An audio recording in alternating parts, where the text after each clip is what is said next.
Assalamualaikum warahmatullahi wabarakatuh.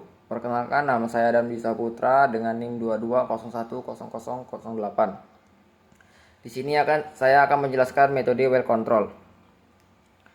Well control adalah suatu metode penanganan pada saat pengeboran. Jadi di pengeboran di oil and gas, suatu pekerjaan ataupun pemboran berlangsung, maka well control ini sangat digunakan ketika terjadinya kick ataupun tanda-tanda kick, blowout. Nah, seberapa penting well control?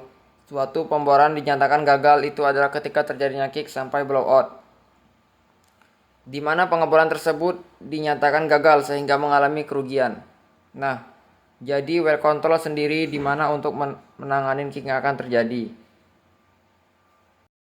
Adapun untuk fungsinya well control dapat dikategorikan menjadi dua, yaitu yang pertama primary well control, pengendalian tekanan formasi dengan mengandalkan lumpur pemboran dengan pengertian bahwa pH sampai dengan pF. Yang kedua, secondary well control, diperlukan jika primary well control gagal dalam mengatasi masuknya fluida formasi ke dalam lubang bor, yaitu dengan cara penutupan sumur dengan BOP persirkulasian lumpur berat. Kegagalan primary control dapat terjadi karena 1. Berat lumpur terlalu rendah. Berat lumpur terlalu rendah, pengeboran menembus formasi dengan tekanan tinggi, pengukuran densitas tidak teliti, pengenceran lumpur yang berlebihan, gas shoot mat. Yang kedua, berkurangnya kolam lumpur. Tidak ada pengisian lumpur dalam lubang bor saat penyebutan pipa swabbing, efek loss circulation. Sudah mengalami kick, sehingga harus segera ditutup dan dilakukan tindakan lanjutan dalam waktu secepat mungkin. 1. Prosedur penutupan sumur. Prosedur ini tergantung dari kondisi. A. Kick terjadi pada saat pengeboran stop putaran. Meja angkat Kelly sampai tool join keluar dari meja putar. Matikan pompa, buka cuk, len tutup anular preventer. Baca tekanan drill pip SIDP, tekanan anulus SICP, dan pit gain. Apa itu kick? Kick adalah masuknya fluida dari formasi ke dalam lubang sumur.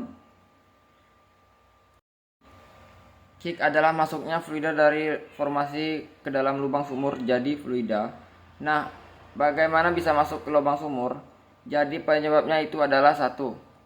Tekanan dalam lubang sumur lebih kecil daripada dalam formasi. Kemudian berat jenis lumpur lebih kecil, sehingga menyebabkan tekanan dalam sumur tekanan yang rendah atau kecil. Maka dari itu tekanan yang ada dalam lubang sumur ini memasukkan fluida atau memaksa masuk fluida ke dalam lubang sumur.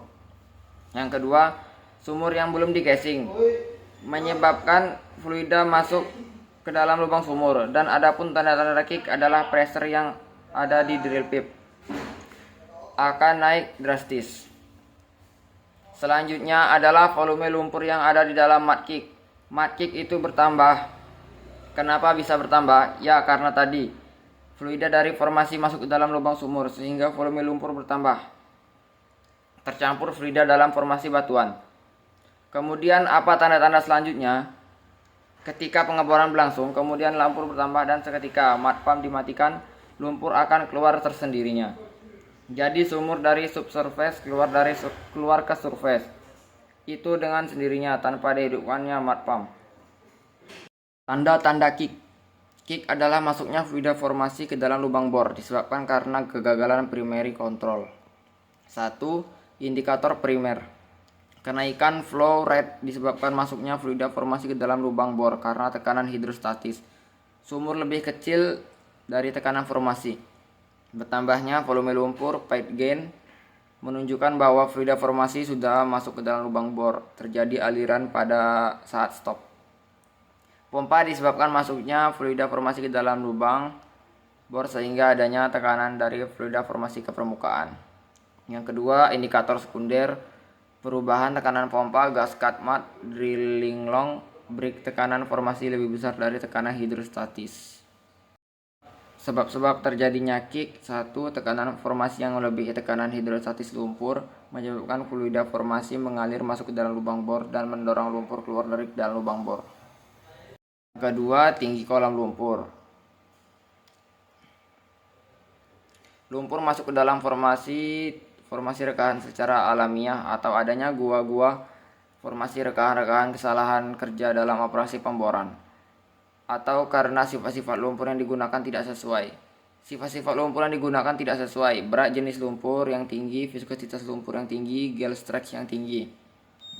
Formasi rekahan karena kesalahan waktu operasi pengeboran disebabkan oleh squeeze effect atau efek tekanan pompa yang mengejut.